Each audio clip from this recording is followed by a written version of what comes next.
Yo, what's going on, guys? Exodus here, and welcome to a video, right? A video, haha. I'm making up 4 weeks of streaming, missed streaming, for the 7-second video. Let's go. But anyways, today I'm gonna introduce a new series called What If?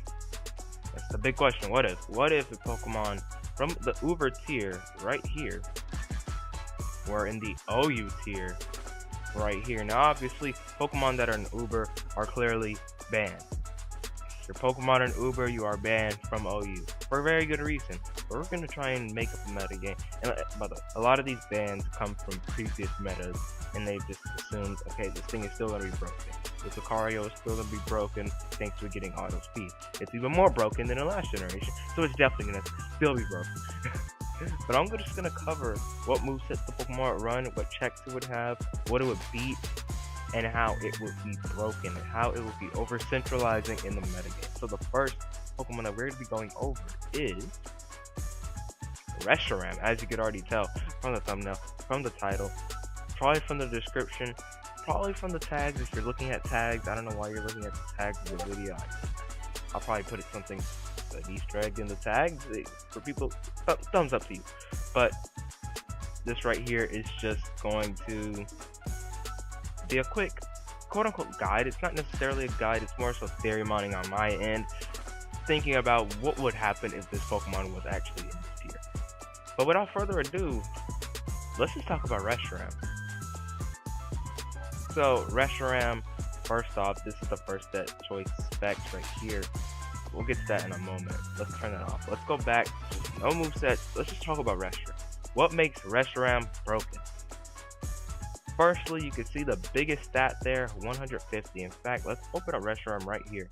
You can see the glaring, just 150 base special attack. That's already huge. Now we go to the OU tier.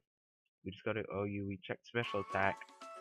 Gash Greninja already has 153 massive base special attack. Plus F 151. Alakazam, Mega Alakazam, Mega Diancie, 160. So we already got Pokemon exceeding that 150. What's so different about Reshiram? That natural bulk. All of the Pokemon that I just named that have those massive special attack stats, let's take a look at their bulk.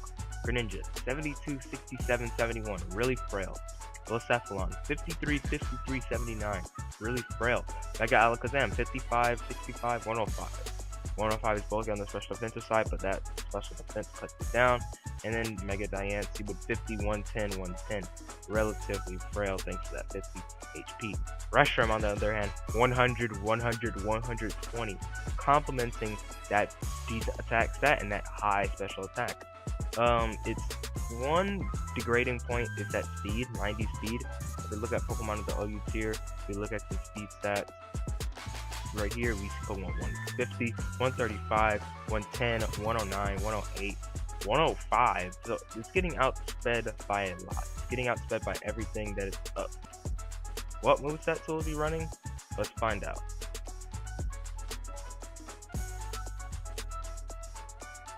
So alright, first set is going to be choice specs. Choice specs, Reshiram. Basically, it's going to be acting as a wall breaker. It's going to be acting as a straight up nuke. It's going to come in on bulkier teams, slower teams, and it's just going to wreck Pokemon with its powerful blue flares and Draco Meteors, as well as good coverage with the Earth Power. Now, it's great against offense as well. If it comes in on something slow, maybe not hyper offense, it can eat a couple hits, and it has very little switch-ins, so it's good on against that.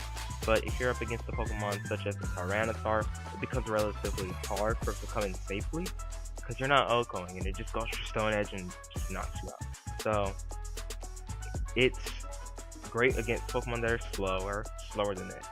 That's what you have to remember with that 90 base speed. It's not the fastest, but it can be faster than things such as a Landorus with less speed. Mew that's not running max speed. If it's running 290 to outspeed Adamant Zygarde, you're outspeeding things with Mega Scizor, and you can threaten them out when you fire off a powerful attack. You can force them out thanks to its amazing special attack stat and coverage. But let's just get into Pokemon in depth, the set in depth. So you can see the set in its entirety right here. You can see it in the smaller screen, of course, earlier. So Blue Flare, Draco Meteor, Earth Power, and Fusion Flare. So Fusion Flare is only added on this set because it becomes a more spammable attack than Blue Flare. Fusion Flare is at 100 base power and 100% accuracy, and Blue Flare is at 85. So Flamethrower is also in consideration, considering that it has more PP. So you could opt for Flamethrower, 10 less base power, but more PP, so you can use it more. But Fusion Flare, it's weaker, it'll do less damage, but it hits much harder. We have 36 defense EVs, 220 special attack EVs, 252 speed EVs, and its timid nature. 36 defense EVs allows it to survive as Toxic Scout. Let's go to the choice spec stat. And let's go to Landorus. It allows you to survive 100% Landorus Therians, defensive Landorus Therians, Earthquake from full HP, and Retaliate with a Blue Flare, or an Oko, Draco Meteor for Oko, or Fusion Flare for his 2-hit KO. We already have set 1 covered, choice specs, done. So the next set is going to be Choice Scarf. Now Choice Scarf, this will be acting as a revenge killer. Reshiram, 90 base speed, that's decent. When it's running a Scarf, it can outpace quite a bit. It's still slower than Scarf Lando, so just take that benchmark right there and just scale it to what it can outspeed and what it can revenge kill. So once again, that powerful stab combination, it's running the exact same moveset, but if you look at it, it's gonna be revenge killing things like Mega Pincer. It's gonna be coming in on top of Bulu, outspeeding things like Kartana. That's not choice scarfed. Assuming it did not knock you off. You're gonna be outpacing non-scarfed Latios. You're gonna be hitting you're even gonna be hitting things like Mega Metachan before they can high jump kick you and do a lot of damage. All sorts of Pokemon. Blacephalon, Specs Blacephalon, you outpace it and Earth Power it. There's a lot of things that you can do with the Choice Scarf set.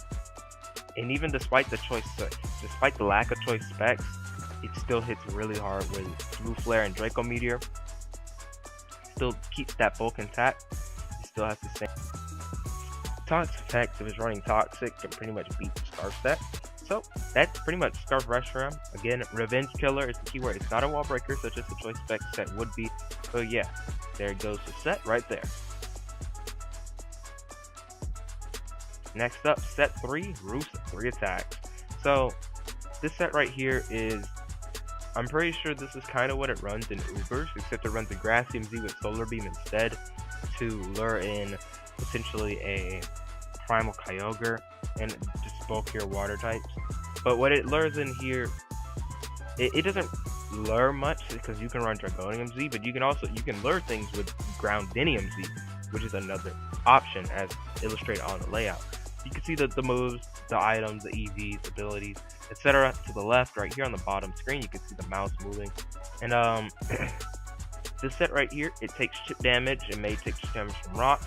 Roost the rocks off, bring in your defogger, like Tornadus Therian, for example. That's just a whack example. It runs Z moves when it's running defog. Maybe like a Glyspore, maybe a Scarf Lando, and they can defog the hazards away. And then you can roost off all the rock damage that you took. But this right here, you take damage from, let's say, I'm trying to think of Pokemon. Let's say Heatran's Earth Power, and it wants to switch out Fearing and Earth Power. Obviously, you can roost off the damage. Then you can, if you take chip damage from, say, Ash Greninja's Water Shuriken, which, as we showed, it has a 0.4% chance of 2-hit KOing. You can go for your Z Draco. Or even a normal Draco, it's gonna die. It brings in something more passive. You can roost on it. Obviously, this can't break as much as choice specs, but it can break Pokemon down with the powerful Z move, which is basically what you're gonna be running. You can also opt for Life Orb or even Leftovers. The Leftovers will heavily lower the damage output in exchange for residual recovery over time. While Life Orb takes away 10 HP, 10% HP every single time, and while it does boost every single attack by 1.3, I really feel that a Z move is better in this case because the power that it brings, like Z Draco Meteor is the same thing as Draco Meteor with a life orb. It's the same exact power. I am fairly certain. 130 times 1.3. You could do the math like that. But let's just get into the juicy details of this set. So Dragonium Z and Groundinium Z. I just did Control F. Groundinium Z. This is also an option. Groundinium Z will be able to target Toxapex primarily, but it can also hit T-Tar. I'm pretty sure. This Roost 3 attack set, it just roosts up on chip damage, so that you can nuke something. You may take a little bit of chip from it in extreme speed, and then you can roost the damage off later against a more passive Pokemon. Yeah, that's pretty much it for Reshiram, or the Roost 3 attack set. Next up, we'll look at the final set, Flame Charge. We can actually just do this. There's no last final, there's no final set. We can just go to Flame Charge right here. This can also run Dragonium Z or Groundinium Z. So there's really no need for the calcs here. Flame Charge does a little bit of damage. You can actually just opt to run a Timid Nature. Naive has potential. Naive definitely has potential. But this set just runs Flame Charge. You get a speed boost, 1 speed boost, which means you know how the speed of a Scarf Reshiram, and you still have the nuking power of the Roost 3 attack set with a Z move. So this thing becomes a potent late game cleaner. He gets a lot of Pokemon. He just clicks a Z Draco and gets results. I think that's what's really cool about the Flame Charge set. It's very niche. It's very different. It's probably not what would be standard. It'd probably be very low on set. Probably even be another option on the moveset list. But you can't undermine how great the cleaning power is. Doing a little bit of chip damage with the Flame Charge, allowing it to follow up with a powerful Z-move nuke. You can Flame Charge up on more passive Pokemon such as Fable. You can even Flame Charge on switches out to their check, so if they go hard into a Toxapex, hoping that it's Scarf. You bluff Scarf the whole game. They go to their Toxapex. You Flame Charge, they use Z Earth Power, and then you just win because you outspeed every single thing. They have their Mimikyu that took some chip. You Draco, or even no, you just Blue Flare it, and you're in business. You do a lot of work when you get up that Flame Charge. And Pokemon such as a Heatran that are immune to it, they be forced to come in or something if they want to prevent it, because it gets chip damage and it always gets that speed boost if it connects. So you can always go for that Earth Power hard onto the switch. If they have Flash Fire or they dodge it somehow, Sandville Garchomp, no. You obviously won't get the speed boost. It has to connect, then you can get that speed boost, which is 100% chance to do so. The Dragonium Z, Groundinium Z, also Firium Z. It's not mentioned on the layout, but it also has potential. It has potential to nuke Clefable, which we said it can set up on. But if we go to the couch right here, that right there, then look at that. That is a 75% chance. That is what is a 75% chance hitting Will-O-Wisp in Generation 5? That is the chance that you will be hitting and KOing that Clefable with your Z move. That was a horrible example, but you do a lot of damage. You do a lot of damage with all your Z moves. I would definitely not say Life Orb at all, because you have to take 10% from using a Flame Charge. Leftover still has potential, but you want to be able to just nuke Pokemon, helping your cleaning abilities later. A Lumberry, you don't want to be paralyzed. I don't really recommend it though. Again, I just feel like Z moves are the best way to go for this set right here. So we can just go back to the Dragonium. I think we're good. I think we're good in that regard. We can zoom in a little if you guys want to see the set even closer and just further discuss it. Draco Meteor, Blue Flare, Earth Power, Flame Charge. I mean, that just does good damage. There's not much to say considering that we already talked about the Roost 3 attack set. Reshiram and OU broken. There was no thought about it. Why would this thing not be broken? It's already banned. It's already obvious that this thing will be completely broken. First, let's go over the definition of a check. this Pokemon can beat the other Pokemon in a 1v1 scenario. So it's not like it switches in and then beats it. That is what a counter is. A counter is a Pokemon that switches into that Pokemon and beats it in a 1v1. But I'm gonna name what each Pokemon like is like if it's a counter or not. Chansey is a counter. Azumarill is a counter. Mantine is a counter, and it can be it depends. Chip damage can make it not a counter, but it still is a counter. Latios and Garchomp are checks. Tyranitar is a check. Landorstarian is a check, offensive variant. Mega Diancie is a check. Toxapex, it counters Choice Scarf. That's basically it in sets that don't really have Earth Power or any boosting move to Earth Power, such as Groundinium Z, and they recover maybe your Toxic and stuff like that. Tapu Fini is a counter. It takes a lot of chip damage though, which is just one issue. Groundinium Z to like Earth Power, you expect Earth Powers to really hurt it after chip damage, so its role as a counter is very easily diminished. So it's not the best. Nihilego is a check, and Pelipper is a small check.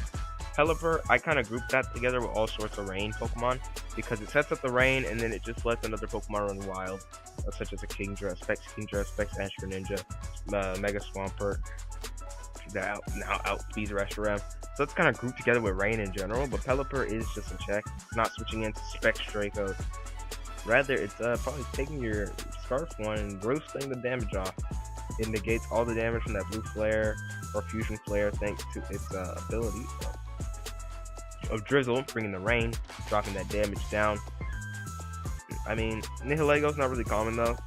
I don't know if it would necessarily see a surge in usage either, with Tyranitar being so omnipresent. Like, I really don't see it happening. Why did I just put Fire Fang?